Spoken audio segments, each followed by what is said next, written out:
Ladies and gentlemen, welcome to the ninth series of wealth management for working professionals.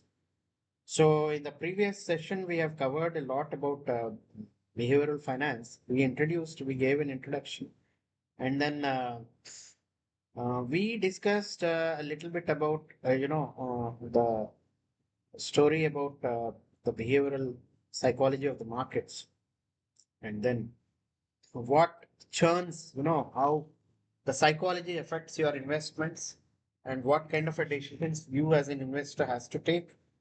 Actually, it is said that if you want to be a successful investor, you need to be successful in understanding or knowing the psychology of the markets rather than having a great understanding about finance, accounting, or statistics or mathematics. So, to understand it, it is very much essential to understand the human behavior because it is the humans who participate or be part of the market. So their psychology or understanding of their psychology is very paramount, and this will give you an idea about how to go about it. So in the early 30s to almost 60s and 70s, the principles of investment is fairly established because of gurus like uh, Benjamin Graham, then you are Charlie Munger, then Warren Buffett, uh, Burr Williams, then you are Fisher.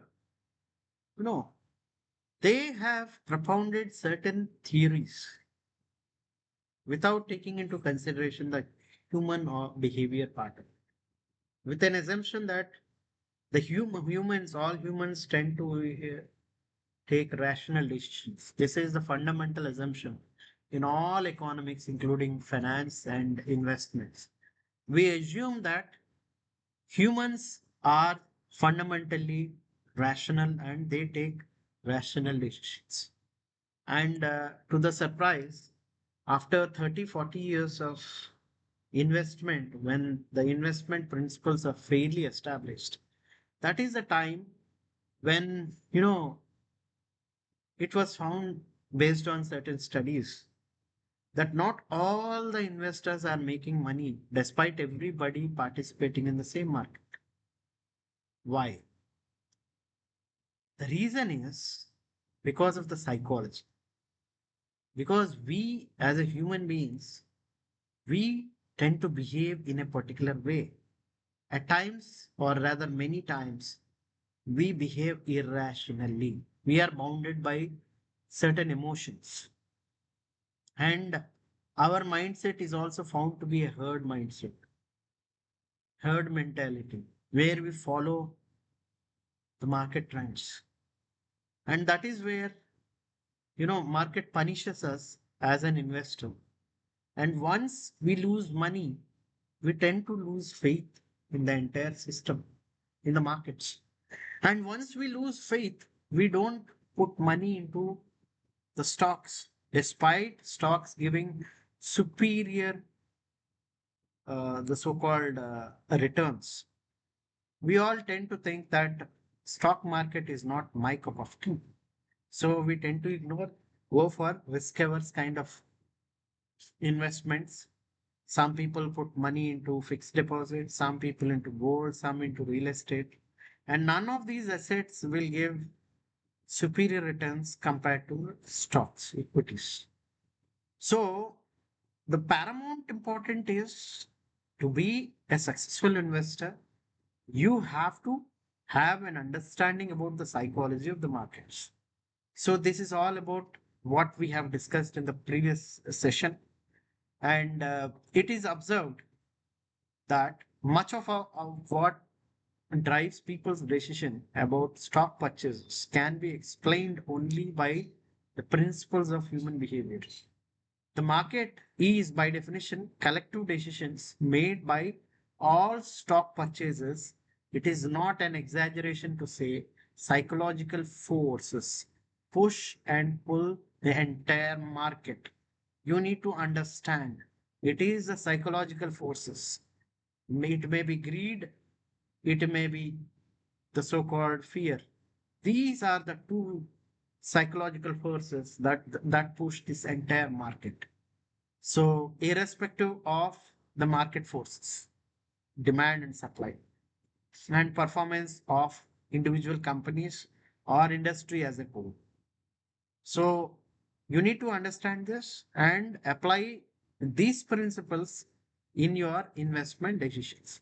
When it comes to investment decisions, our behavior is sometimes erratic, often contradictory, occasionally goofy. Sometimes our illogical decisions are consistently illogical, and sometimes no pattern is discerned. We make good decisions for inexplicable reasons and bad decisions for no good reason. What is particularly alarming and what all investors need to grasp is that they are often unaware of their bad decisions. To fully understand the markets and investing, we have to understand our own irrationalities. Without understanding of our irrationalities, we never become a good investor. That is bit as valuable to an investor as being able to analyze a balance sheet and income statement. Few aspects of human existence are emotion laden than our relationship to money. And two emotions that drive the decisions most are greed and fear, which I have discussed. So, motivated by fear or greed or both, investors frequently buy or sell stocks at foolish prices, far below or far above the company's intrinsic value. So we have discussed a lot in the last previous few sessions, maybe 3 or 4 sessions, all about how to evaluate the intrinsic value of a company. And I have shown even in with the help of Excel sheet how to calculate the value of a company in 3 scenarios. One is normal scenario, the other is growth scenario, the third is when the growth is much more than the risk-free interest rate. So we split the entire equation into two parts. One is the growth, superior growth for 10 years period, and take a terminal value with a fixed growth which is less than that of the so-called risk-free interest rate. So to say this another way, investor sentiment has more pronounced impact on the stock prices than companies' fundamentals. So you be very mindful that investor sentiment will impact your stock prices, and always be contra to, or rather contrarian to the market. You invest when the stocks are falling, you sell when they are on a peak. So this is what you need to understand and practice it diligently. Don't be carried away by any kind of foolish sentiments. So this is then anyone who hopes to participate profitably in the market must allow for impact of emotion. It is basically a two-sided, and keeping your emotion under control as much as possible, and also being alert about others, emotion-driven decisions that present you golden opportunities. Usually, yeah, I in this wealth management group, I suggest everybody, and I give only a window period of 1 or 2 hours, right? I give this is the time to buy. That means there are many good stocks which have fell below 5,000, 5%, some even less, more than 5%, more than 10%. So that is a time when you have to purchase. So if you tend to take that advice very seriously, you will make a very benefit of others' foolishness rather than you becoming a foolish. Right? In recent times, psychologists have turned their attention to how established the principles of human behavior play out when the money dynamic is money. This blending of economics and psychology is known as behavioral finance. And it is just now moving down from the university hours to become part of informed conversation among the investment professionals who, if they took over the shoulders will find the shadow of smiling Ben Graham. Ben Graham happened to be the guru of Warren Buffett. So now we have discussed in the previous session about the temperament of an investor and a speculator. Speculator may be a person with high IQ, superior abilities in mathematics, finance, and accounting. However, what he is lacking is control over his emotions because he is impatient, irrational, and also he is very volatile. That is what hurts him more. He is highly anxious. That anxiousness makes him to take many foolish decisions, and in the process he lose money. So if you want to be an investor, the temperament which is needed for a good investor is to be calm, be very patient, wait till you get a right time, right price. Till then you keep waiting and be very rational. Take decisions based on the information, based on the facts, based on the actual and proper analysis of things. And don't make any foolish decisions. Right? So this is what we have completed in the past. And apart from that, we will be covering a little about, what Warren Buffett has said. Warren Buffett said that true investors are pleased when the rest of the world turns pessimistic. And because they see it is for it, what is really is perfect time to buy. We don't have to be smarter than the rest. We have to be more disciplined. So what is more important to be a successful investor is to be more disciplined compared to others and have your emotions under total control. Don't be, you know, don't feel very jittery and don't fall prey to all kind of emotions and sentiments which the market generally keep emitting or rather displaying. Don't follow the market trends. You follow what your mind says. You do your own research. Your decision should be well researched, well grounded. Don't take anything in haste, right?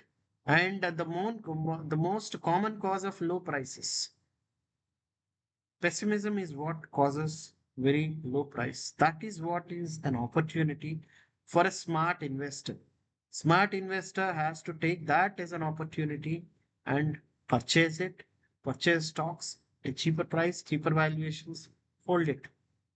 And you sell when everybody is jubilant. Because everybody is jubilant, they are willing to pay a price. So you make advantage of it. It is optimism that is the enemy of a rational buyer. So don't be over optimistic. Whether an investor feels optimistic or pessimistic is a statement of what the investor thinks about future. Why you tend to be optimistic? Because you think future is very bright, very rosy. Things are going to be very good. And you tend to become pessimistic because you perceive that the company is bound to fail even further. So that is why you want to quit. So these are the two fundamental assumptions which we tend to make. So have understanding of those kind of fundamental assumptions, and accordingly you have to make your own decision. Forecasting what is going to happen is the tricky at best and downright foolish when optimism is based on emotion rather than on research. You make forecasting based on research, but never on emotion. If you make any forecasting based on emotions or somebody's hearsay or certain assumptions, that is totally foolish. Avoid. Avoid such kind of things. The only value of stock forecaster is to make fortune tellers look good. So no fortunes work when it comes to markets. You have to be very, very careful, right? And instead, he keeps an eye on the general emotional tenor of overall market and act accordingly. We simply attempt to be fearful when others are greedy, and to be greedy only when others are fearful. So, this you need to understand.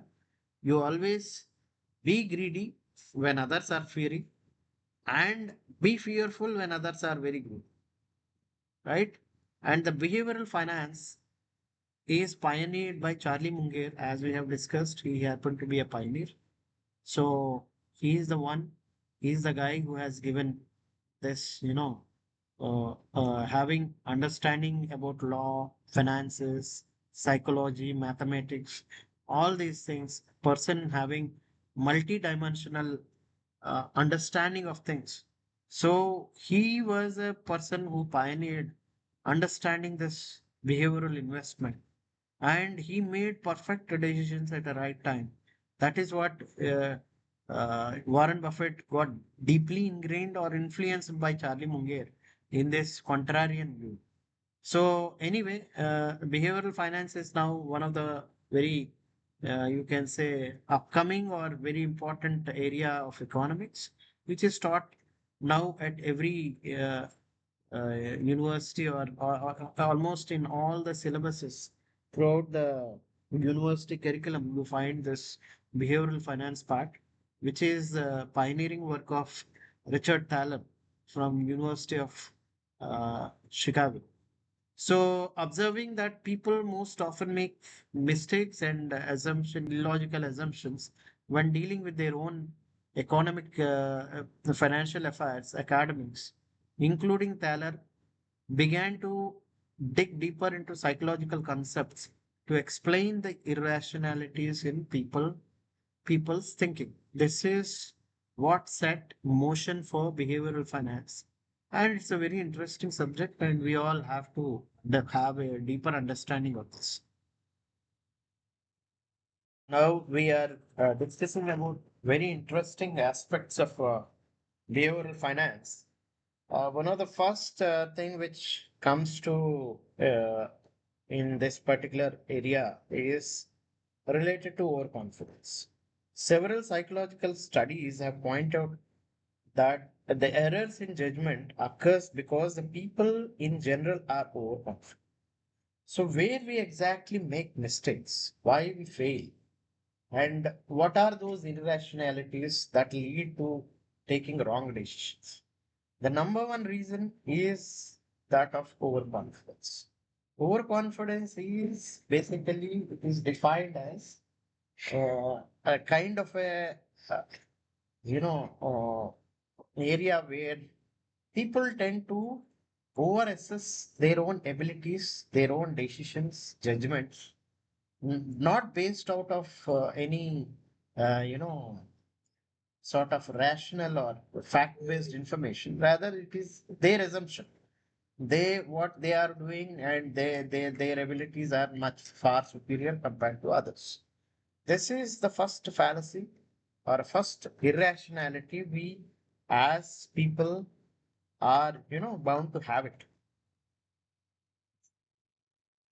So ask a large number of people about their own skills related to driving. It can be your own, you know, friends or your relatives, or even those people who are very near and dear to you. So overwhelming vast majority will say that they are excellent drivers, whereas their skills at best can be considered above average. So this is an example. Similarly, an experiment is conducted by Professor Thaler regarding those people, the doctors who can diagnose pneumonia. And most of them, means more than 90 percentage, are confident that they are right every time they have diagnosed pneumonia. Whereas the reality is they are right only in 50 percentage of time, not all the time. So this is one area. Then a second thing is, we all need to understand one thing for sure. Confidence as such is not bad. It is what is worst is the overconfidence, right?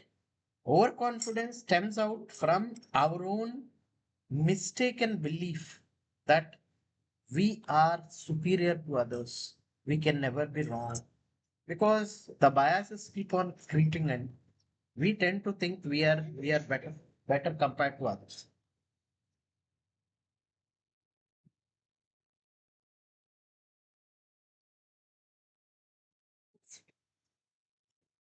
So uh, it's all about overconfidence.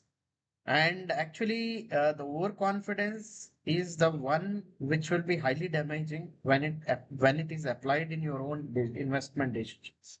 So try to avoid as much as possible. Overconfident investors generally tend to make silly mistakes and for themselves, not only for themselves, but also they have a powerful effect on the entire market as a whole. Let us assume the bunch of investors who happen to control the markets, they have overestimated or assessed a particular company or an industry. So naturally, the people who trust these investors and believe in whatever their perception is will always have a very high level of positive effect of that particular investment. The contrary is also true.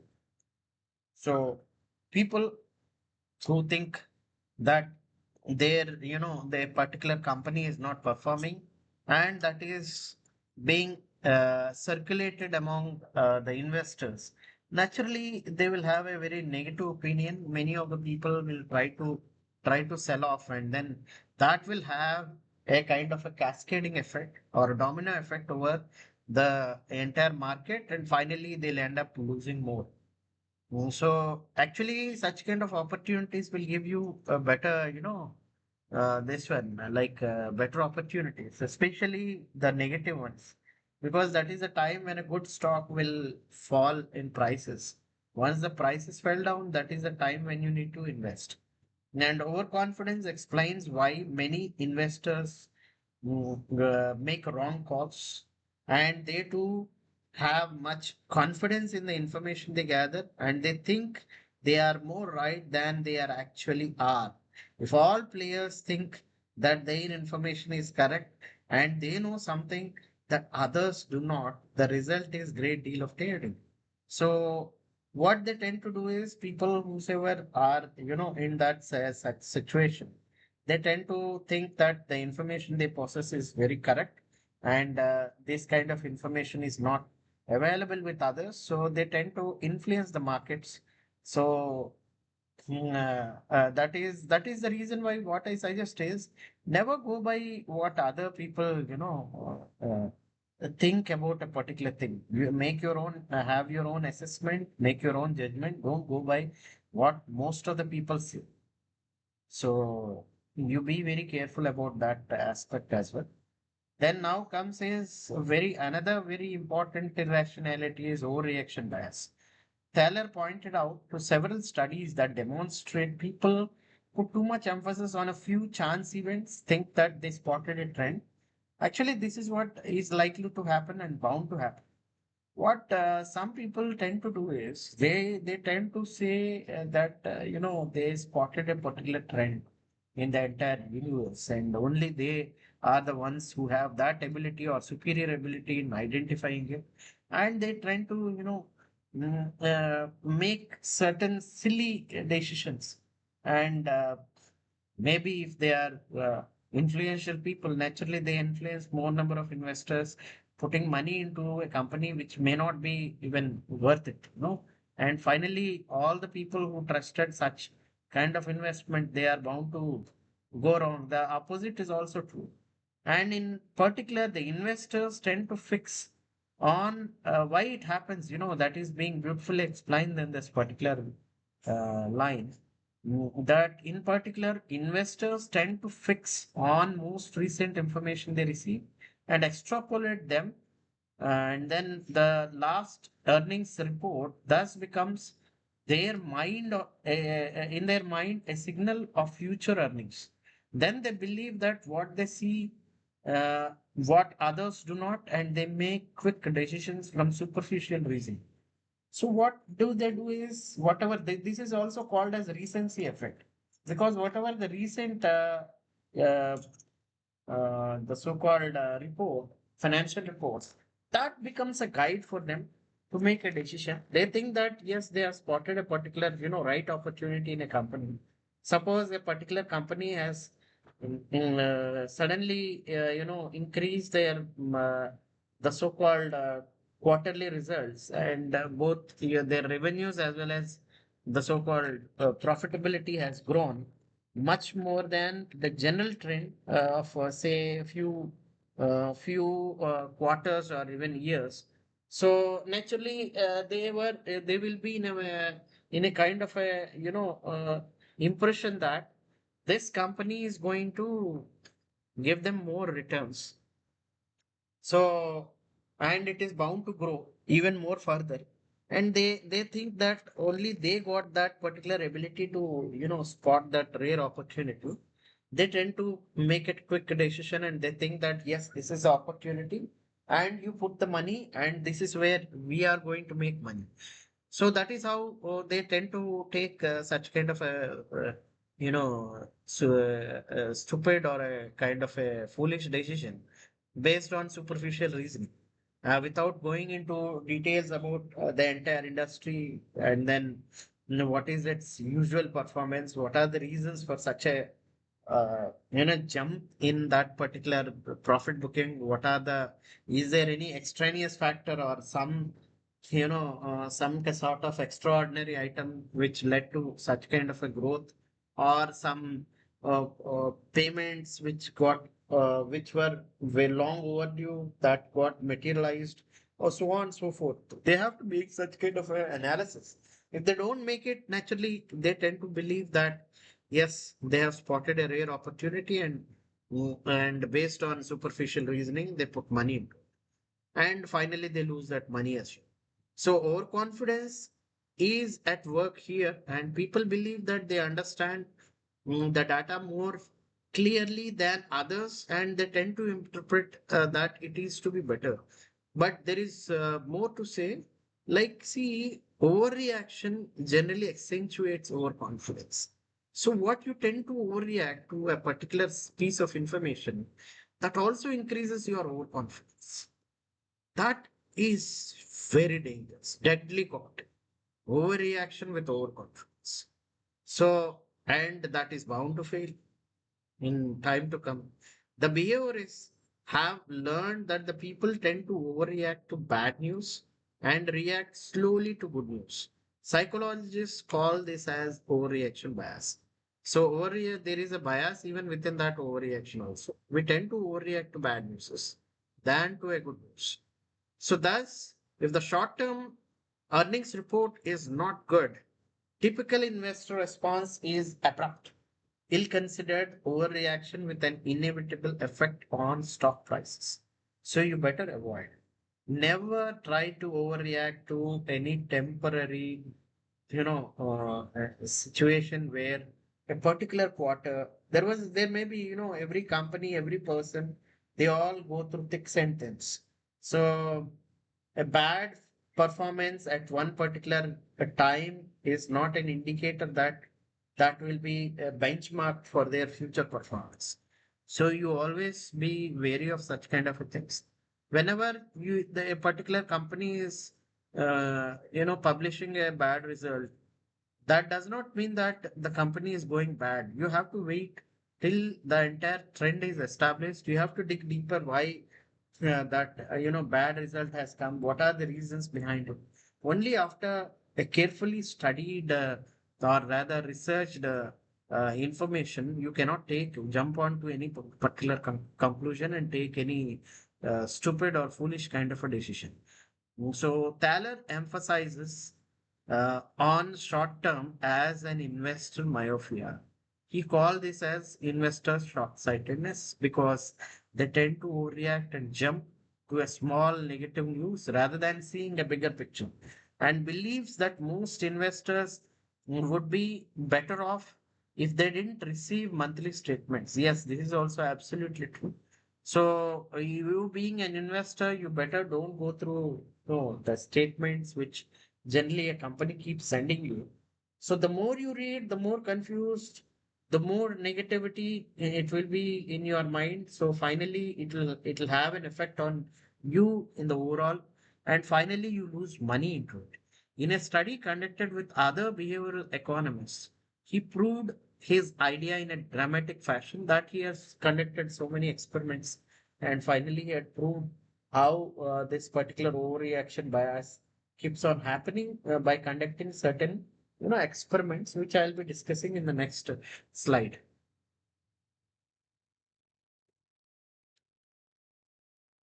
Interestingly, Thaler and his colleagues asked a group of students to divide into a hypothetical portfolio between uh, stocks and treasury bills. First, what he made is the entire set of students were made to sit in front of a computer and simulated the returns of portfolio over trailing 25 years period. So what in this experiment, what Thaler did is he made two group of students. One group is given mountains of information representing markets volatile nature with changing prices, and then another group of people he has given only periodic information, say for 5 years period. And then Thaler asked both the groups, the one with the mountains of information, the one with 5 year information, to make a portfolio for next 40 years. And they asked, you have to allocate simply into two things, two areas. Area number one is you allocate into the so-called stocks, and the other option is treasury bills. Surprisingly, the group which has seen mountains of information have gone for the so-called treasury bills rather than with the stocks, because they felt that stocks are highly risky because the prices are highly fluctuating. Whereas the other group, which has been given only a 5 year information, they have allocated more towards equities because they have seen uh, performance of the stock for every 5 years. So naturally, in a 5 years tenure, stocks that tend to generally outperform compared to the so-called treasury bills. So that is how, and that is the reason why I suggest everybody whosoever invests into equities never to open mail which is sent by the companies regarding either balance sheet or quarterly result or even for voting anything. Better avoid, so that you don't get bogged down with a lot of information. Many times all the information is not positive because they have to do every kind of disclosures. They tend to put all information into it. And as we have discussed in the past, because we have negative bias, no, that so-called negative overreaction biases. So we tend to take the so-called negative news far too seriously compared to the so-called positive news. So finally, we tend to make a wrong assessment of the company and sell those shares, and in the process we lose money. So this experiment, what it underscores, it underscores that investor myopia, the short sightedness whatsoever, is leading to foolish decisions. Because what we tend to have, see, our entire there is one more thing when it comes to human behavior and psychology, is that our memory is very short term, and we don't, when we are processing huge mountains of data, we will always have a recency effect. We tend to forget whatever we have seen in the distant past. So whatever recent information, if at all it is negative, naturally you are biased towards that negative information. And whenever there is negativity in the entire of information set, that is much more into your mind compared to the positive news. So that is the reason why we tend to have the so-called invest myopia or short-sightedness, leading to finally foolish decisions. So part of the myopia provokes such irrational response is a bit of psychology, our innate desire to avoid losses, because by nature humans are risk averse. So we tend to avoid losses. So we tend to put our money into the safest bets, unless it is our money. If it is other people's money, we tend to take every kind of risk because it's not ours. We are not affected. So the next is the loss aversion, which is again a part of what we have discussed in the past. So according to the behaviorists, pain of loss is far greater than the enjoyment of the gain. So many experiments by Taylor and others have demonstrated that the people need twice as much positive to overcome a negative. So on a bet 50-50, precisely even odds, most people wish not to take any risk unless the potential gain is at least twice that of the potential loss. This is also known as asymmetrical loss aversion. Aversion again is asymmetrical, twice when it comes to losses and only half when it comes to gains. So the downside has a greater impact than the upside. It is fundamental aspect of psychology. However, when it comes to investments, the downside risk is much lesser compared to the upside gain. Because if you have invested 100 rupees, the possibility of you losing is only 100, not more than that.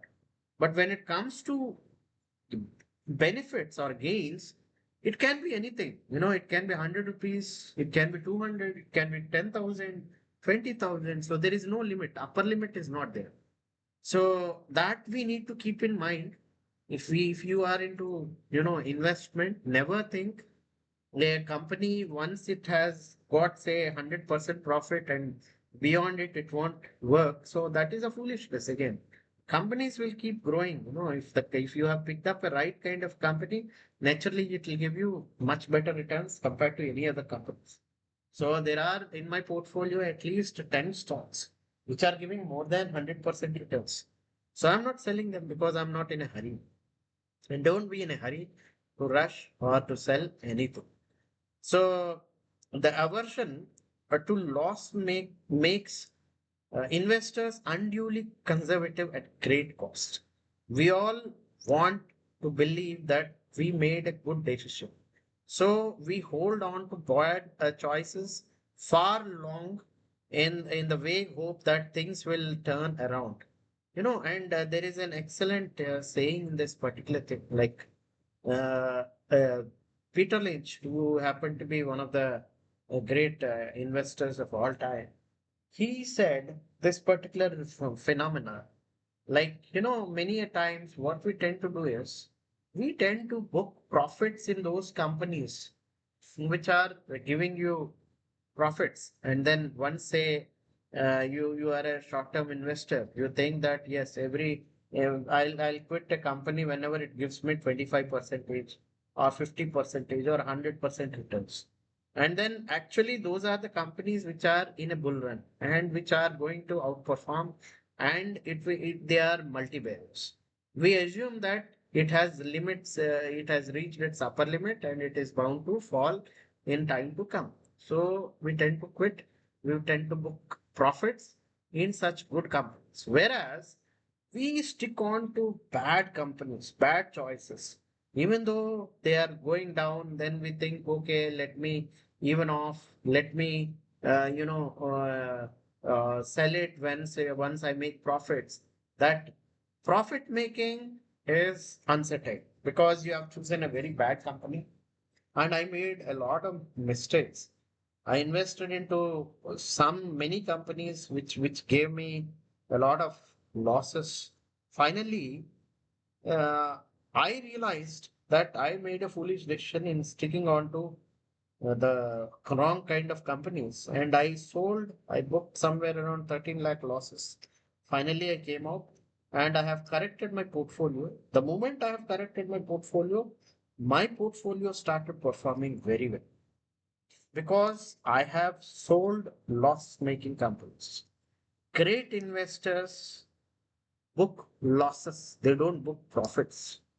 Only the mediocre investor book profits but hang on to losses. So you make your own choice whether to be a good investor or to be a bad investor.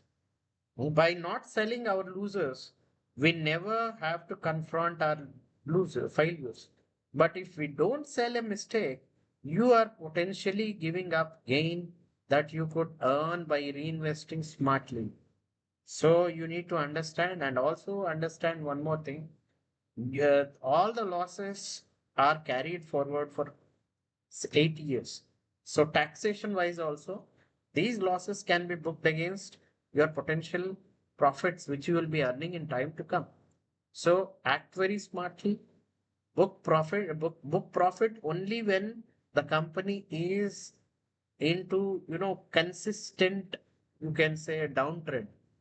It has to be consistently downward, not one quarter or a particular moment. So don't consider those temporary things or short term things. Rather, you focus on the long term growth story rather than short term story.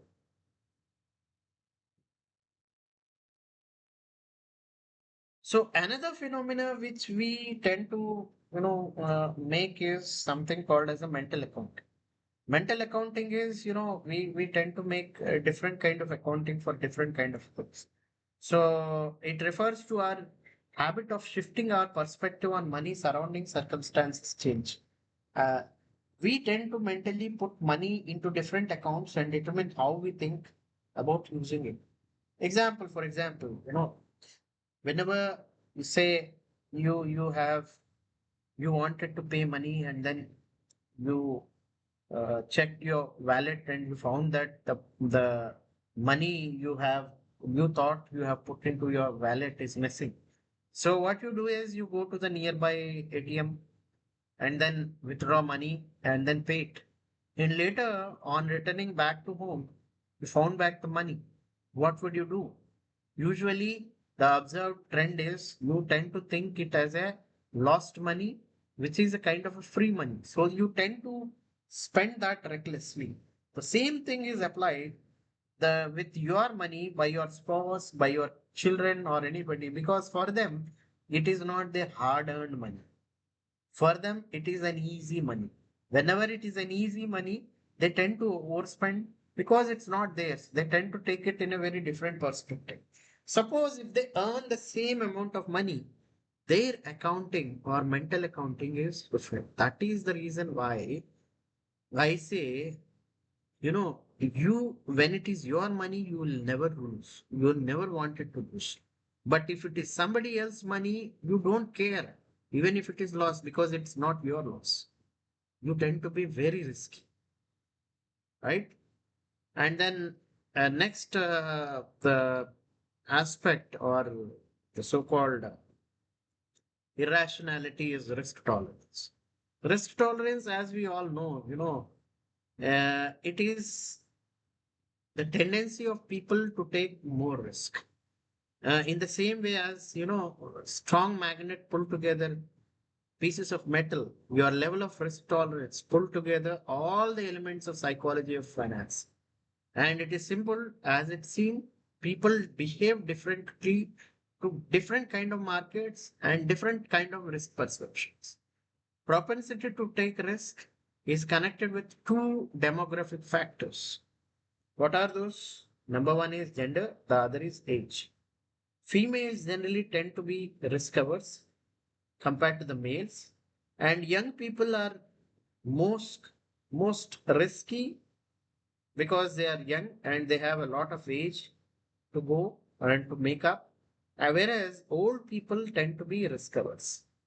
So then investor with high degree of risk tolerance will be someone who set goals and believes he or she has a control of the environment and can affect its outcome.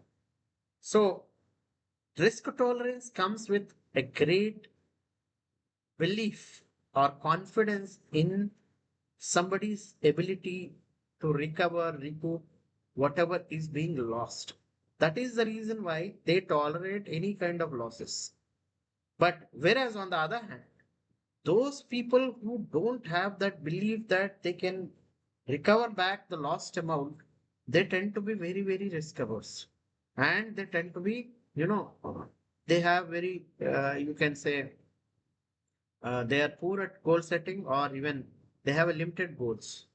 So because of their limited goals, they tend not to take outstretch their one risk appetite to their requirements or the goals. So the people who have risk tolerance also have believe that they can definitely control the outcome and also the environment.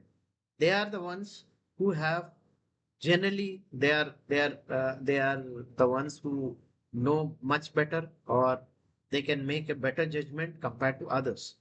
This person sees the stock market as a contingency dilemma in which information combined with rational choices will produce winning results.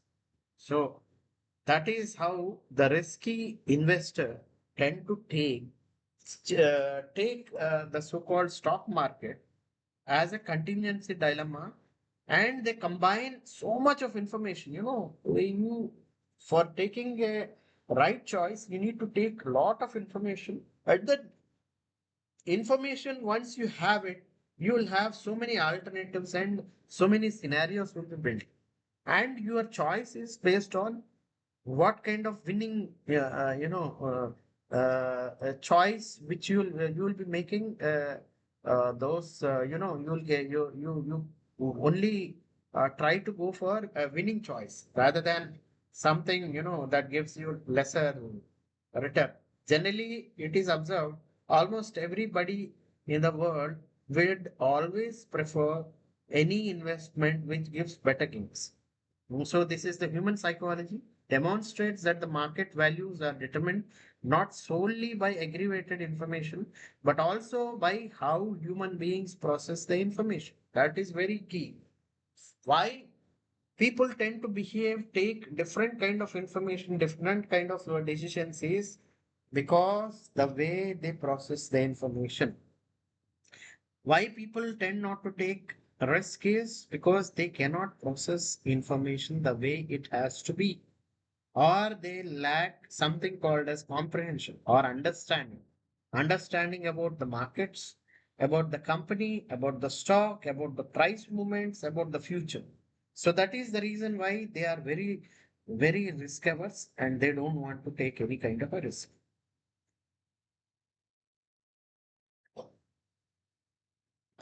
Now there are a few more interesting concepts called as herd behavior. We all have seen in stock market why people tend to purchase when the market is jubilant or in a bull run. Why people sell off when there is a bear market or the market is crashing. That is because of the herd behavior. The herd behavior is why majority tend to be a conformist. We all tend to be conformists because we always tend to think conform, but conforming to a particular norm is always safe. And we always think if if we go with the crowd, if something happens, it will hurt everybody equally, not only me. If I stand out, naturally I am at a greater risk compared to being in the herd.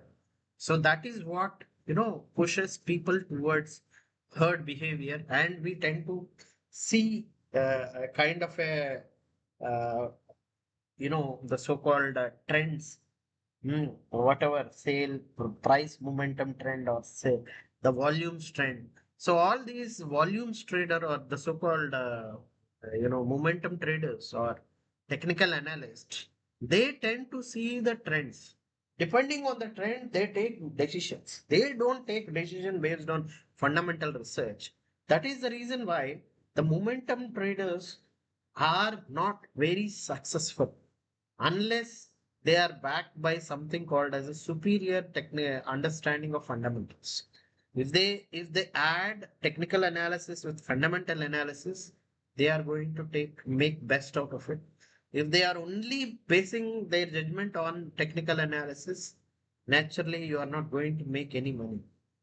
Many a times one big loss is enough to swipe out all your whatever the gains you have got.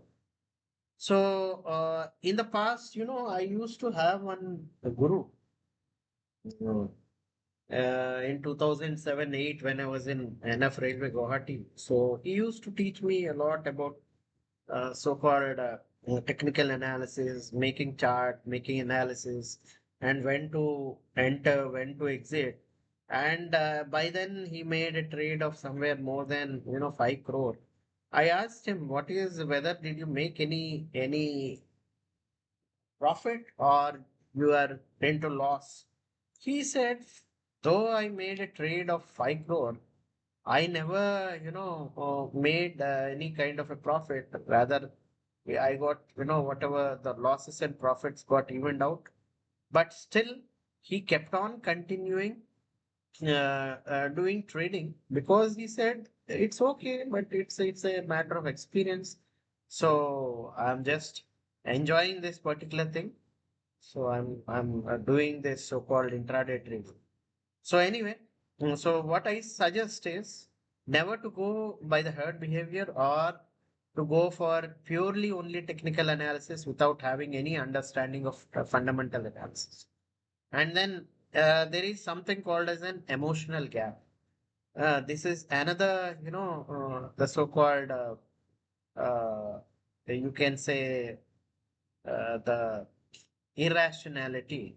The emotional gap basically refers to a decision making based on extreme emotions or emotional strains such as anxiety, anger, fear, or excitement. Oftentimes, emotions are key reason why people do not make rational choices. So it is natural, we whenever we are in extreme state of emotions, be it anger or frustration or excitement, that is the time we should never take any decision related to any stocks. Don't never become too emotional and take a decision. Always, if you are feeling emotional, better wait till you become normal. Till the normalcy is restored, don't take any decisions. Better wait for a time till it settles totally. Once it's gets settled, that is the time when you need to take a decision whether to, take the investment decision, whatever you have otherwise would have thought. So the next phenomena is related to anchoring.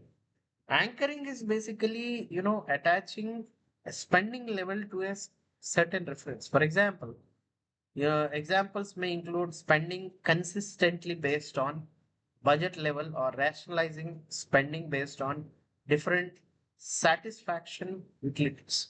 Like you find this anchoring in those investors who stick to a rigid kind of allocation chart. So they already fixed. I have to put only based on a particular formula, 60% to large cap, 40-20 to mid cap, 20 percentage to small cap. They don't want to take any deviation or shortcut apart from that. They don't have that flexibility. So whenever an opportunity comes, you should you should always tend should be very flexible and don't have anything fixed in your mind. Don't have an anchoring behavior whereby you are fixed to a particular thing. Let it be a loose sail. Sail as per the wind. If the wind is strong, yes, invest more and take advantage. So never, wait for an opportunity to come, or rather, fix yourself into a particular, level of allocation and do your investment accordingly. No, don't. You have to have flexibility. The more flexible, the better it is. And then, second, the next irrationality is self-attribution. Self-attribution, again, it is related to the so-called overconfidence. Self-attribution refers to a tendency to make choices based on overconfidence in one's own knowledge or skill. Self-attribution usually stems from intrinsic knack in a particular area. Within this category, individuals tend to rank their knowledge higher than others, even when it objectively falls short. So this is what is the biases which we generally have. The bias is self-attribution. You tend to attribute more skill or knowledge to yourself than with other things, we tend to think that we are relatively better compared to others, and we make mistakes, and there are many people who fall in this particular category. They tend to think that their knowledge is superior or higher to others, and even though when they fall objectively short of it. So better avoid this self attribution and be overconfident. Rather, you be underconfident or even confident. Or be confident. There is nothing wrong with confidence, but overconfidence kill you. Be careful. Be mindful of. Yeah, and this slide is very interesting. We all come across this. These confirmation bias. It is usually found in people having a firm or rigid beliefs. And their belief system is so rigid that despite having mountains of evidences against a particular belief or what they believed is wrong, if they find one positive information confirming to their belief, irrespective whether it is correct or wrong, they tend to believe and they tend to, confirm that yes, whatever their beliefs are right. The same thing is applied in the field of investment also. Basically, confirmation bias is when investors have a bias towards accepting information that confirms their already held belief in a particular investment. If the information surfaces, investors accept it readily to confirm that they are correct about their information in a investment decision, even if the information is flawed. So we all have to be very, very, very much wary about this particular confirmation bias. This is found in everybody with everyone. Maybe, biases may be different, then the belief systems may be different. But when it comes to finances, ultimately it is your money, hard-earned money. And because of your own emotionality, sentimentality, please don't waste your money. Don't lose your money on certain foolish decisions or certain biases which will hurt you badly, and avoid it. Avoid such kind of biases.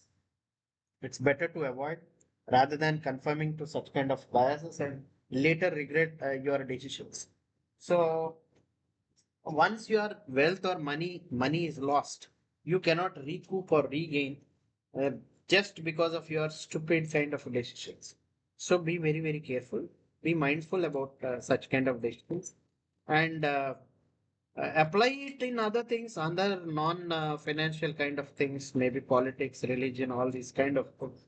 But then too, I don't suggest that also, because in the long run, it is not good. See, our life or existence on earth is very, very limited, and there is no point putting so many ifs and buts or biases creeping into our lives and spoil our own happiness. So better is, yes, you make money, enjoy your life, and have a right kind of, ecosystem. Right ecosystem is what is very important for everybody's growth.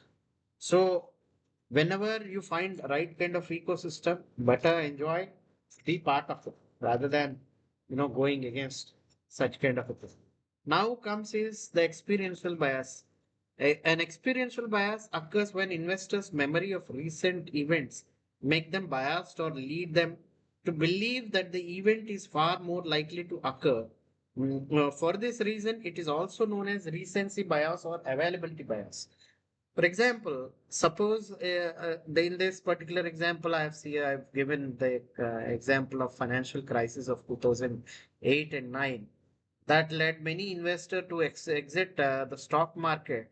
Many had dismal view of markets and likely expected more economic hardship in years to come.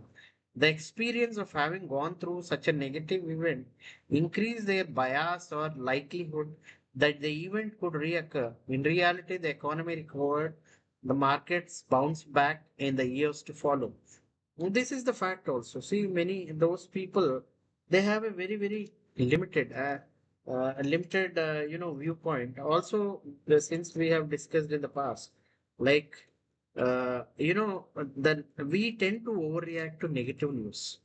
So, since we tend to overreact to negative news, even if we know that the things are going positive, because we have experienced negativity in the past, we tend to be very risk averse.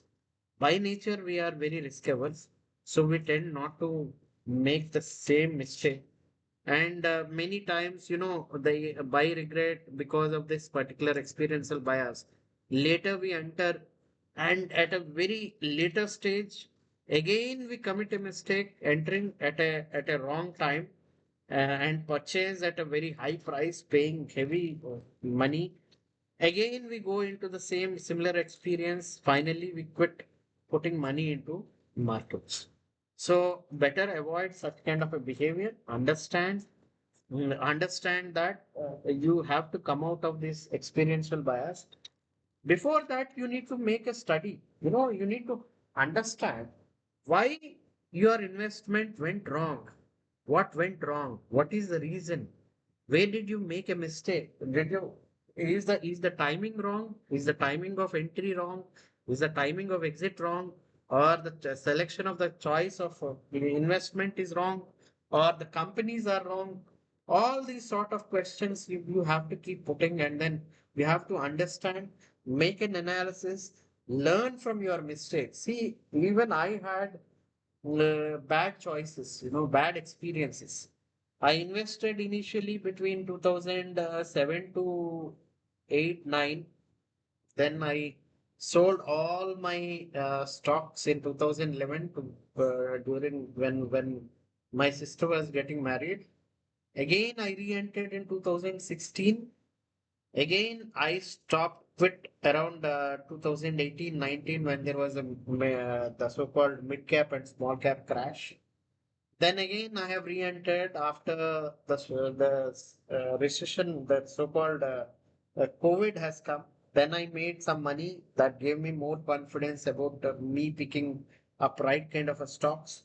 Finally, then from then on, after a lot of study and then IM course, reading Warren Buffett, then Saurabh Mukherjee's uh, the so-called unusual billionaires, coffee can portfolio, and diamonds in the dust. These three, these books, have given me much more understanding, deeper insights and knowledge. Apart from this, I have gone through so many courses. So that gave me a lot of idea, understanding about what is the finance. Now I have experienced the markets. So now I understand behavior of markets. So now I am a better investor compared to when I was in the past. So what I suggest everybody is everybody goes through you know, uh, the patches, good and bad patches or rough patches in life. So what we have to learn is we have to learn from our mistakes. Instead of going negative or trying to shun away from such kind of risky, investments, you need to make a thorough study, have a proper understanding why you are making a mistake, and finally coming out with a right kind of a solution. That will help you the long run. That only then you will learn from your own past mistakes, learn from the mistakes. And the problem with the history is history repeats because we don't learn from our mistakes. Learning is very important. Next interesting phenomena is the loss aversion. And then when loss aversion occurs, investors place a great weight on the concern for losses rather than pleasure from making market gains. In other words, they are far more likely to try to assign higher priority to avoiding losses than making investment gains. So as a result, some investors might want higher payout to compensate for losses, and the high payout naturally isn't likely, and they try to avoid losses altogether, even if the investment's risk is acceptable from the rational standpoint. See, what we tend to is, by nature, we are all risk averse, unless it is somebody else's money, as I have discussed in mental accounting. So we tend to minimize the losses, and we are not bothered whether we are gaining more or not. We are bothered how much loss we make, and we tend to avoid having any further losses. So whichever decision leads to avoiding losses rather than gaining more, we tend to go for it. And say if you have suffered loss in the past, right? And even unless it gives you twice what you have lost, you generally tend not to take any kind of a risk. Suppose there is an investment, you have lost say 10,000 rupees, and then now, unless you make 20,000 rupees, you will not put any investment or more than 20,000 rupees. So say if you got an opportunity where fairly reasonable that you will get an opportunity to make 15,000 rupees, even then you will avoid it because it is not more than twice of your losses. So you tend to make for compensate for that loss which you have incurred by gaining much more, much beyond than what you have lost. So this is the simple logic or the so-called irrationality which human beings are, with applying loss aversion to investing. The so-called disposition effect uh, occurs when investors sell their winners and hang on to their losers.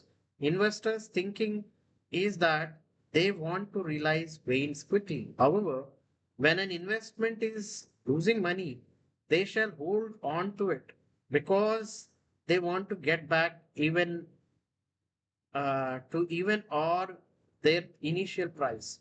Investors tend to admit they are correct about their investment quickly when there is a gain. Actually, see, there is a very wise saying by Peter Lynch to this particular phenomena. He said, "This is just like cutting the flowers and watering the weeds." And also, say, for example, you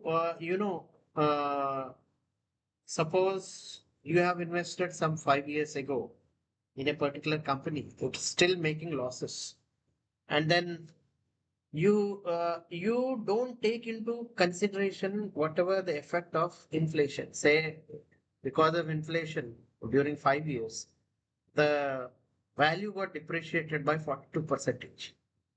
So 42 percentage of your 1 lakh investment is 1 lakh 42,000. So naturally, when due to this particular irrationality, what we tend to justify is if we tend to get back money, say 1 lakh rupee back, and if the particular stock has risen from the losses and they gave you same amount, rebounds back, giving you same amount, naturally we tend to think that yes, we have recovered whatever the invest, failing to understand that you are still at a loss of 42%. This is fundamental flaw which most of the investors make, and you need to take into consideration two things. One is the inflation. Number two is what do you call opportunity cost. See, every investor, equity investor, what they will be losing is not just what is inflation. Apart from inflation, you are investing into equity because you wanted to take more risk, and because you are taking more risk, you are likely to gain more the so-called returns, right? If they say your inflation is 7%, and if your so-called bank interest rates are 7%, unless you get 10% as a premium for the risk you have taken, it is not considered to be a right or wise kind of a decision. So for in 5 years, 5 years, if you compound it 10% in 5 years, it will roughly translate to around 65%. Sorry, yes, 65%. Unless you get 65% return, it is not said to be having, you got any fair amount of profit. So have this thing very clear. And then whenever you are selling off any particular company, which is where you have invested for a very long term, you apply this principle. Unless you get a decent profit, if you can't make it, if it is continuously in losses, better to sell and come out and invest in some other company which gives you a decent return. However, investors are reluctant to admit that when they made an investment mistake, the flaw in disposition bias is that the performance of investment is often tied to the entry price of the investor. In other words, investors gauge the performance of their investment based on their individual entry price, disregarding the fundamentals or attributes of the investments that may have changed, which I have already explained it. Right now, we'll go to the next slide. Familiarity bias. This is this is with most of the people, most of the investors. They are comfortable with a particular, particular area. We all, because of either education or due to experience in a particular uh, area, or you can say industry. Suppose if you are into a transportation business, you tend to be quite comfortable with the transportation business because you know all about transportation business, and that comfort you develop because being into the by virtue of your own experience of handling it, you tend not to diversify your investment because you are not aware. Whatever you are not aware of, you tend to think them to be very risky, even though if it is otherwise, even though they are not risky, still you tend to think that it is a very risky kind of a proposition, and you tend to avoid it. So due to this familiarity bias, it was found based on a study from US markets. It is found that average investor, especially into mutual fund, they underperform the index. Market index is S&P 500 by a wide margin, 8.19 percentage against, actually the return of the market is 13.69 percentage, whereas what they make is 5.50 percentage in US. Though the benchmark, the so-called what do you call treasury bills are 4 point, they generate only 4.81 percentage. uh, that's because compared to that, it is a better investment. However, even when you compare it with those people who have invested into fixed investors, like the best uh, since 2012, it's around 4.62%, but still they fail beating the benchmark by a wide margin, around a 4 percentage, when the benchmark is 8.72 percentage. So you be very careful. Come out of this familiarity bias also. You have a kind of a diversity of equity and shares, so that that gives you better, no, decent returns. So